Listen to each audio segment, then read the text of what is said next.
Are you ready to unlock your full potential and maximize your productivity? Look no further than Productivity Smarts, the ultimate audio podcast hosted by renowned productivity expert Gerald J. Leonard. In every episode, Gerald shares captivating stories, invaluable tips, and cutting-edge strategies that will transform the way you approach productivity.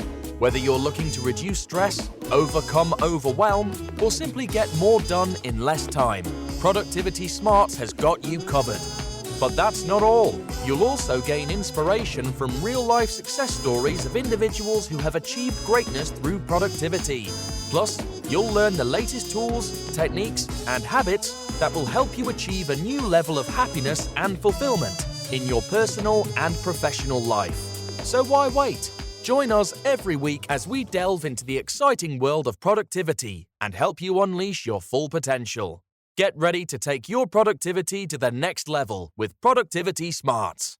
As a productivity expert and host of the Productivity Smarts podcast, Gerald J. Leonard has been a proud supporter of Kiva since 2011. Kiva is a non-profit organization that helps entrepreneurs in third world countries access the capital they need to start or grow their businesses. By making a small loan through Kiva, you can help these entrepreneurs achieve their dreams, support their families, and contribute to their local economies. And with a repayment rate of over 96%, your loan can be re-lent to another entrepreneur once it's repaid, creating a ripple effect of positive change. So if you're looking for a meaningful way to make a difference in the world, consider making a loan through Kiva. With loans as small as $25, anyone can be a micro-lender and help change lives. Visit kiva.org to learn more and start lending today. Today, I'm speaking to Brian Dixon, widely known simply as Dixon. So that's what I'm going to call you, Dixon. Dixon is a Colorado-based adventurer, inspirational author, and speaker whose personal journey from decades of misalignment to a profound life-changing moment has become a beacon for others. In his upcoming book, Hold My Beer, I'm Going to Change My Life, he guides men towards renewing purpose and peak productivity. Dixon, how are you? Doing so good. How are we doing today, Gerald? I am doing well, man. Well, listen, I always ask people a couple of questions, my guests, a couple of questions before we get started. And that is, what is your favorite style of music? Oh, I love this. Oh, I'm going to go with a full decade on this because I graduated in 88. And I think the 80s had, bar none, so many different genres that came out at the same time. You had Run DMC, you had, glam rock, you had, punk and new wave. So I feel like I stopped listening after the 80s, man. Even my wife is like, are you still in high school? I'm like, in my mind, I guess I am. So I'm an 80s guy across the board. I love all of that stuff. Exactly. Now, do you have a favorite song or a favorite artist that you go to on your playlist? Yeah. I do a lot of, I've been an endurance kind of athlete my whole life. And now you can, have your whole library on an iPhone and in your ear. So I love Jackson Browne, actually, man. He's okay. Kind of old school, not folk, but just, he's one of those guys that helped form the Eagles, actually, running down the road, that kind of stuff. It's one of those guys, you could just put an artist in and just let it play all day. Oh yeah, and it plays the genre of music that you like, and in fact, you find new artists. I like doing that because I then find artists or new music that I hadn't heard of, and they go, "Who's that guy?" Okay, that's really cool. I do that with jazz a lot.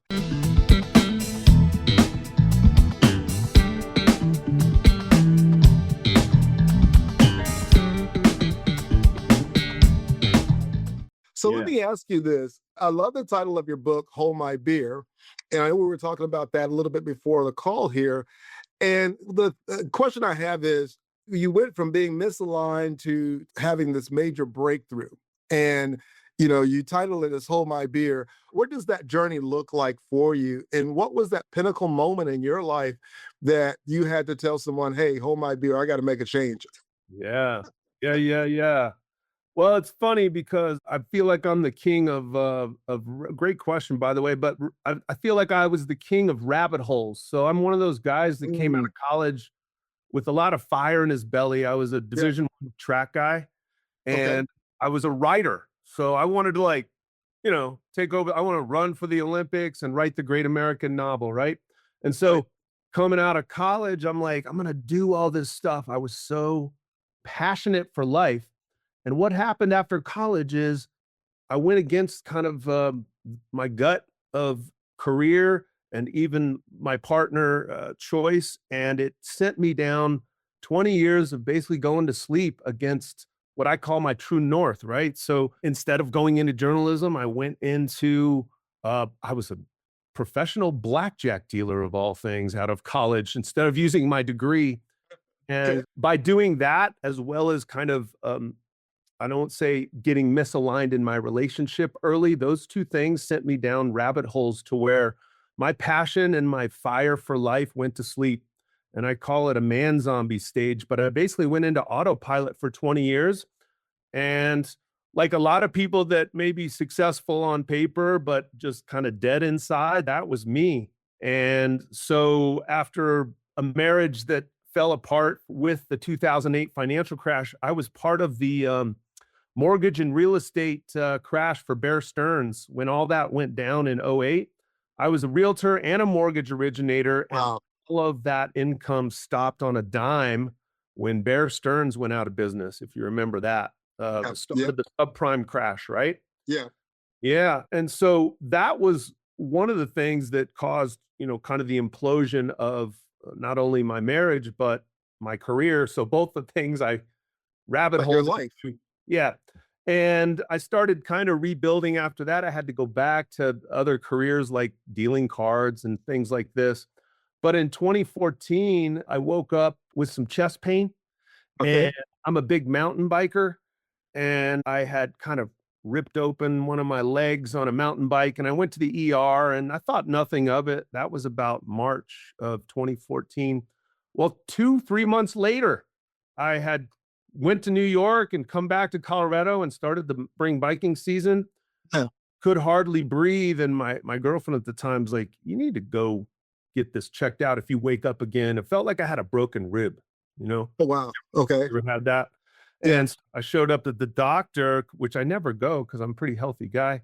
And they Right. called me, said, "Hey, Mr. Dixon, come on, follow me down the hallway." And as I'm doing that, the whole room is going dark and I'm passing out. And they shipped me off to the hospital and they did an MRI and said, "You don't have a small, medium, or large, you have a massive pulmonary embolism." So it was a blood clot Mm. 3 months before at Yeah.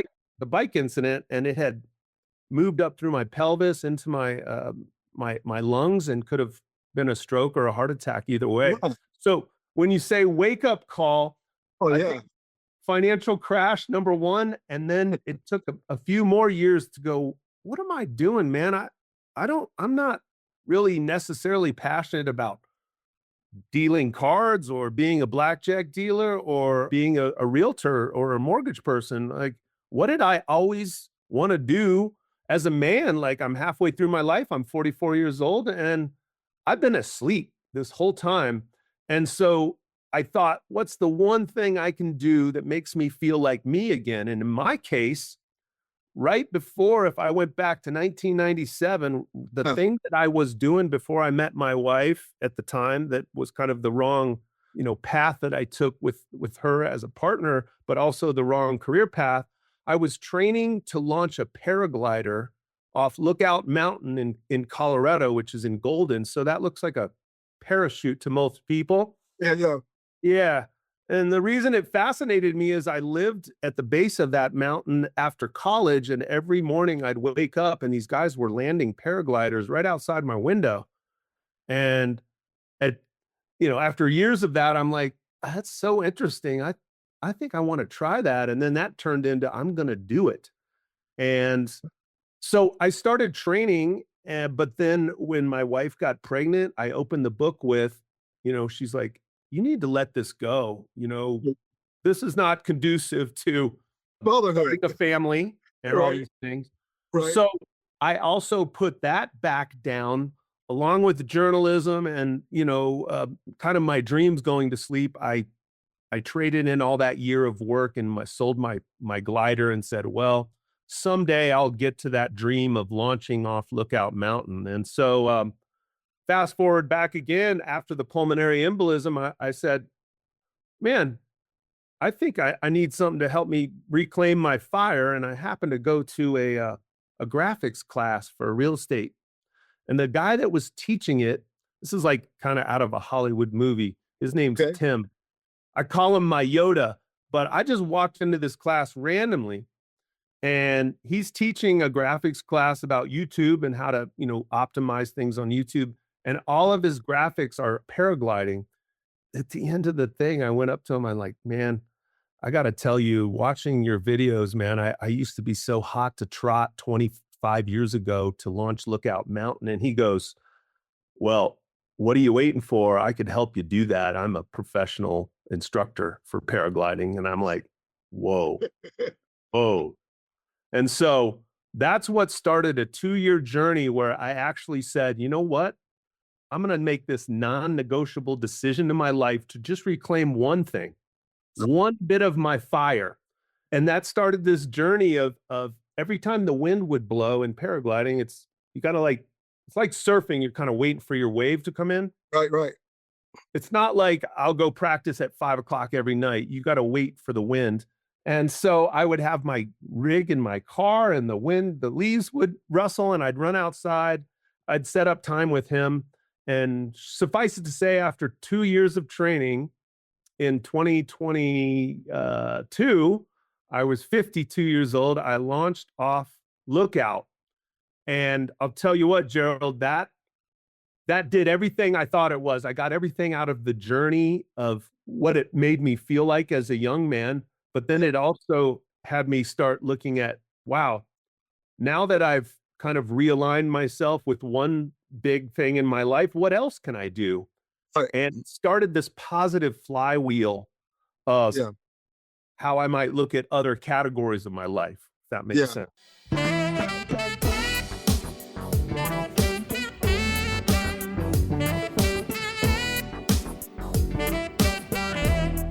Yeah. So you use it as a catalyst or a launching pad for you and that was a breakthrough, right? Because you had something that you had envisioned, every day. I mean, when, you kind of walk out, you see the mountain, because you're talking about a mountain that's probably 14,000, 15,000 feet. So this is not like a little molehill or the foothills of Colorado. This is like one of the top peaks in the area, because I've been to Colorado before, and those things are pretty big, right? Yeah. And so you're looking at that, but every day you're seeing people jump off. And, every day seeing that, you go to sleep, you're kind of thinking about it. Now your non-conscious is working on it. And pretty soon you end up with this big fire inside of you that says, I got to do this. But then because of all the other things that were going on, it didn't happen. But, and I thought it's really serendipitous, or really the universe in alignment, or God, the way he kind of directs our lives, where you take a class in insurance or real estate, and the guy who's teaching it is using paragliding examples and happens to be the guy that can help you accomplish your goal. Yeah. Right. And what you just said is important. I'm asleep for 20 years in the wrong career. I'm taking kids to like football practice, and I'm looking up and watching people fly over Lookout regularly. And I'm like, well, I guess I'll just get to it someday, Exactly. So it's kind of the OG, the genesis of hold my beer, what I call hold my beer energy, which is, you know what, come heck or high water, I am going to learn to launch that mountain 25 years later. And that's what I come across, this, what I call that ignition energy. And it's my own kind of thing. But if you remember, maybe you're at a college party and someone says, hold my beer, I'm going to go. It means I'm going to go do something risky and adventurous, right? Right. And it sometimes has a negative connotation, but I'm out to redefine that. Like, that's the ignition energy that we men are missing in this kind of digitally sedated world where we're spending our time at work and cubicles. And the other thing, Gerald, is I got caught up in that whole, I call it the provider trap, which is, it's a little bit insidious, because we as men were built to provide. We want to provide for our families.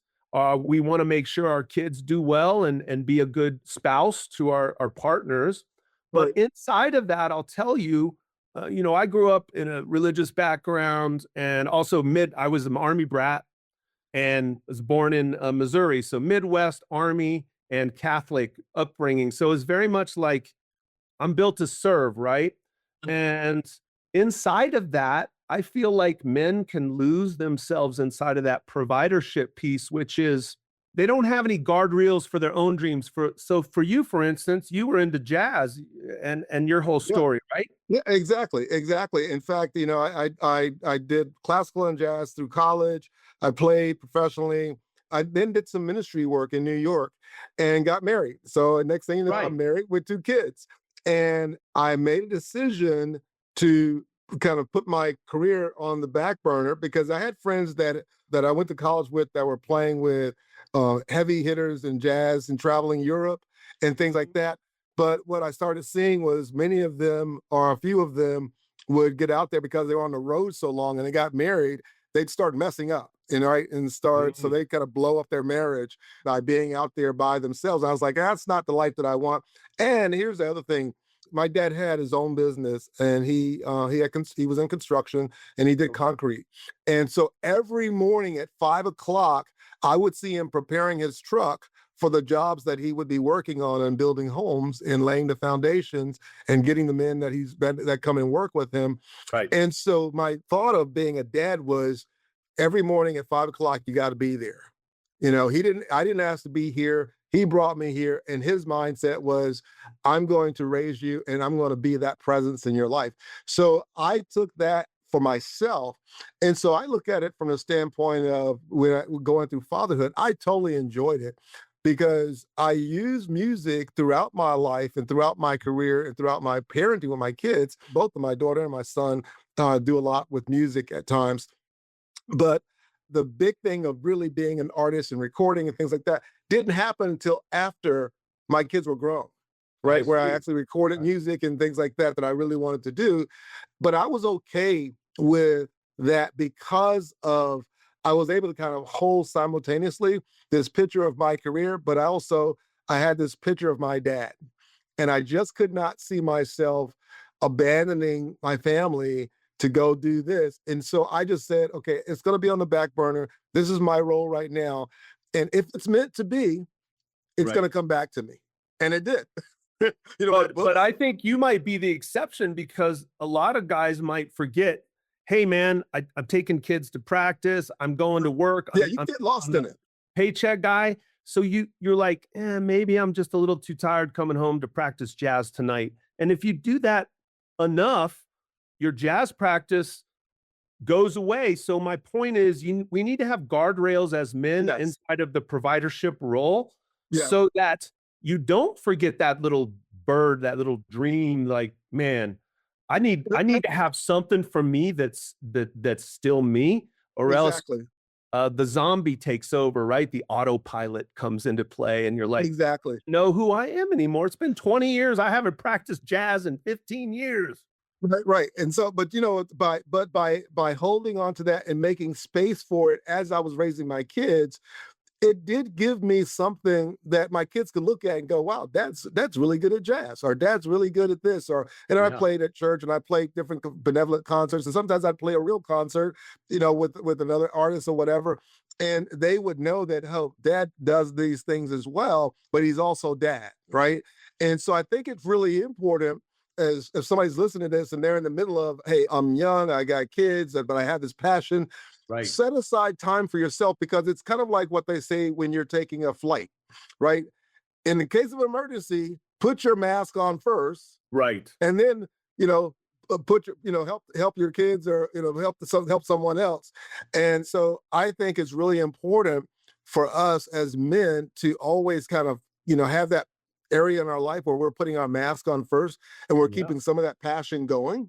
Yeah. Right. And not getting absolutely did. And I stuffed a sock in it. And you just said it right. You said, make time for it. You said you have to make time for it.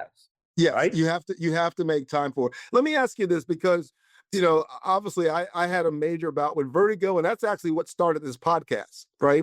And that was, if you listen to the first version of the podcast, I tell the story in 2018, I had a major bout with vertigo. And it was some of the dad stuff, but it was a lot of carrying everybody else's things and not taking care of myself the way I needed to, and taking on the pressure, and my body saying, hey, I can't do this anymore. Your life's out of balance. So the vertigo thing happened, the vestibular thing happened, and I had to work my way through that. But you talk about, man, having the blood clot and the embolism and all this other stuff that went on. Let me ask you, what is your advice to a professional who may feel like my life is misaligned, but you know what? I don't want to have a major crisis in life to Right. where I'm in a hospital looking, wondering if I'm going to die or not, or I'm going to have this major health issue before I wake up and smell the coffee and go, I want to stop and ask somebody right now, hold my beer so I can start getting things together. What's Yeah. some of your advice about being aware of that before those major crises? That's the best question I've heard, man, because you just said it too. Your body's telling you got vertigo, and that's a signal that you're in misalignment or you're overwhelmed. For me, it was, man, I didn't know that 3 months ago I crashed my bike and I might be dead now. And that made me go, wow, we should be able to realign our lives with kind of our true north as men without having a major health scare. Okay. And we as guys are especially, we have this happen to us because we don't talk about our feelings. We Right. keep it all inside. We're the strong guys on the white horse providing for the family, right? Right. So, when your wife says, "Hey, is something wrong?" You're like, "No, it's fine. Everything's good. Everything's fine." And it's not fine if you're feeling hollow inside, or if you're just asleep so much that your body has to say, "Hey, you're going to the hospital right now," right? So Right. my big thing is it's tough for men to actually know, like, if you're taking a nap or you're asleep in the middle of the night, you don't know you're asleep, right? Same thing if you're on autopilot and you don't have guardrails for yourself. So I would say the one big thing that people can do is I have a little thing called a man zombie test, but just some general questions to check in with yourself. Yeah. Like, number one is, when's the last time you did something just for you? Not Right. for your boss, not for your spouse, and not for your kids. Take 2 hours and go practice your jazz on Saturday, right? Right. When's the last time here's a good one that was hard for me because I was a people pleaser. When's the last time you said no to something someone wanted you to do, right? Yeah. That you're like, I'm a good guy, so I'm gonna say, yeah, I'll help you move this weekend. No. I mean, just no. When's the last time that happened? And Right. it's these kind of check-in questions that will help you kind of avoid, we don't need to go to the hospital. We can actually have a check-in. And if you can kind of push towards what is the thing that used to light you up, maybe it's something you forgot. Like for me, it was paragliding, but maybe it's like, man, I've always wanted to start my own business. Right. And I love gardening. So maybe I've been thinking and researching on Google that I want to start my own gardening business. Well, work on that, man. Right. And if you don't, that's where that misalignment and that autopilot just continue. Yes. And we're never going to talk about it as guys. Our women or the partners may see something's off way before we do because we're too busy being the white horse guy, right? Exactly. Exactly. The one other thing I will say when it comes to checking in on yourself is a lot of times we can know what's misaligned in our lives. If we can figure out the one thing, there may be 5 things. So maybe you're 20, 30 pounds overweight. Maybe that's one thing. Maybe your relationship with your son or daughter isn't so great, or your partner, or maybe you just don't like going to work anymore after 20 years of doing it. And you've always wanted to do something else. My point is, eat the elephant one step at a time. If you can figure out the one thing that's most misaligned, let's say it's losing weight, Yeah. the hold my beer part of that is, I'm going to lose this weight, non-negotiable, nothing's going to stop me. And this is the energy where most people get it wrong. It's not hold my beer. It's like, well, I'll try this diet and see what happens. Like, no. When you launch a paraglider, we call it a committed launch. You need to run straight forward off the cliff, pulling the paraglider over your head properly. And when your foot leaves the ground, you need to be in proper orientation, like a plane taking off, right? committed launch. That's a life or death scenario, because if you get it wrong, you got a long way to drop to make this thing work. So you got to be paying attention.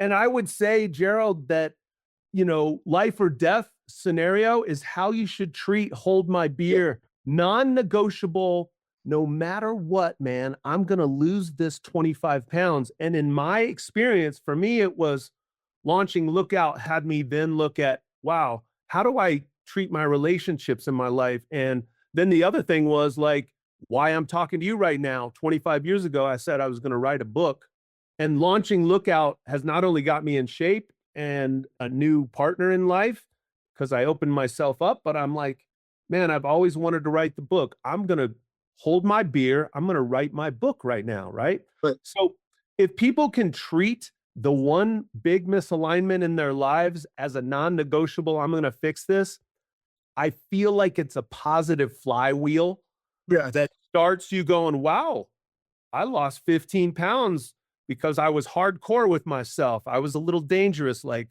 I'm doing this. It starts to look at other parts of your life too. Does that make sense? Makes a lot of sense.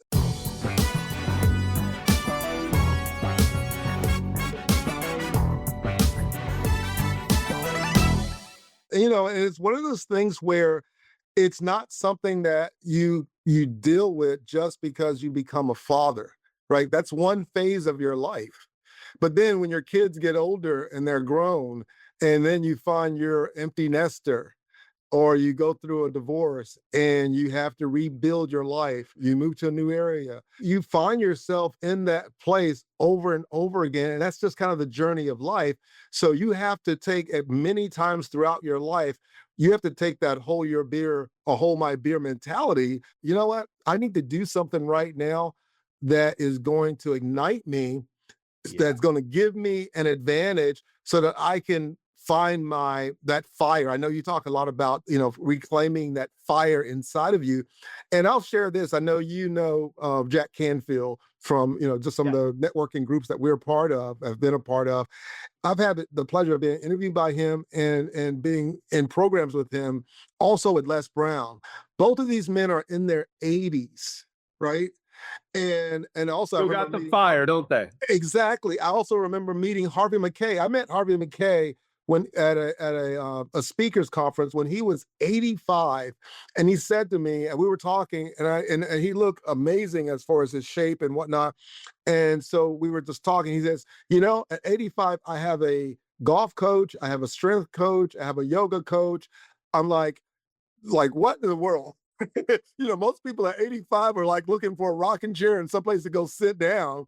This guy was like, I have coaches in all these different areas of my life that allow me to live life at my best. So he wasn't sitting there by himself and lonely. He wasn't sitting there going, what am I doing with myself? He got himself aligned. And at 85, he had fire. I see that with Les. I see that with Jack. And really, if you look at history, anyone, as they got older and older, that became their best years of creativity, of knowledge, of wisdom, because they took that mentality, right? Of hold my beer. I need to reclaim and get that fire back, even though I got the gray hair, which just means there's smoke in the oven, if you will. Yeah. I mean, it's really about vibrancy, isn't it? It is. I'm interested in people who are vibrant in their life. And I think that society in general has got everyone thinking, that whole Golden Girls type, the way we grew up, like, oh, you're old at 50, or it's time for the recliner. Or I see a lot of guys that are like, well, I work hard, so I'm just going to kind of like watch TV all Sunday and maybe drink beer or whatever. But if you follow in that, jazz in your heart, or I call it my what's your lookout dream, I'm going to do this. That's what keeps that fire going. And I remember it from high school, man. As a competitive runner, I was a state champion in Maryland there. And I remember like, man, I'm going to go run 10 miles in the snow right now. I don't care. I just need to train. Right. Or you'd meet your friends and you guys were like, we're going to go jump off this bridge, or we're going to take a road trip. Like that is that fire. It's that youthful energy that I think inside of 20 years of providership, it can get watered down. Lost. Yeah, right? it can get lost. You can lose that, but you have to, again, you have to set aside time for yourself. You have to put your own oxygen mask on. You have to reclaim that fire. And I'll share this little piece of wisdom. I don't think I've ever shared this on in my podcast. Was that when I was a kid, I was in high school. I played some jazz, and I played with some older guys, and that really attracted me to jazz. And the reason why is I was, I don't remember the age of these gentlemen, but they had gray hair and whatnot. But I just looked at their youthfulness, and I thought, man, I want to, when I get old and I have gray hair, and and someone wants to put me in a corner, I want to be like this guy or these guys who are out there playing jazz, having fun, living life, and they're not like thinking about the old days. If you ever find yourself that most of your conversation is about how things used to be, then you got a problem. That is a trigger signal that says, hey, I'm becoming misaligned and my fire is going out. Because you should be talking about what you're planning on doing and what your goals are and where you're going. Hold my beer now. What am I doing right now? Exactly. And I'll tell you what you just said about playing with the jazz, the older gentleman. And you said, when I get old, I have a poster. I'm a big snowboarder here in Colorado for 30 years. I was an instructor at Loveland ski area, but I have a poster in my garage that says, you don't quit snowboarding when you get old. You get old because you quit snowboarding. So same thing for jazz. You don't quit jazz because you get old. You get old when you quit jazz. Exactly. It's the same thing. Listen, this has been an amazing conversation. Let me ask you, I got one more question for you before I ask you about where people can learn more about you and when your book is coming out. What advice would you give someone who fears it's already too late to change my life or to improve, or I'm just feeling stuck, right? Because sometimes people just get in that stuck state and they don't know how to get out of it. What advice would you give them to get moving? That stuck state is called asleep, man. It's called wake up. And it's hard to wake up, but I will tell you that I like Winston Churchill, never, never, never, never, never, never, never, never give up. Isn't that what he said about England? We will never give up. So we call it non-negotiable. And I would say you fear that it's too late to change, and it doesn't matter your age, man. I've seen so many stories of men come back to life where they're like, I am going to follow my dream. I am going to launch the business or lose the weight or go find, a new relationship, whatever it is, that thing that, and what it is that gives you a little tingle. It may be a little more faint than it used to be, but I would say if you follow that, that is the thing that will help you overcome the sleepiness, the wake up part of it. And that is what'll help your direction in life. Reclaim that energy, and that positive flywheel kicks in like, man, maybe I still got it as a man. That's what I was doing when I launched Lookout. I'm like, I kind of forgot because I was a competitive athlete. I finally launched that mountain just to prove to me what I used to call in track was emptying the tank, leaving it all out, throwing down the gauntlet. And if you've ever heard of Steve Prefontaine, the runner, the guy was just like, you might beat me, but it's going to hurt. I'm going to make it hurt, right? So I think we need to grab onto that we all used to have as younger men. And that is the key to making that change. It's never too late if you can kindle that fire again,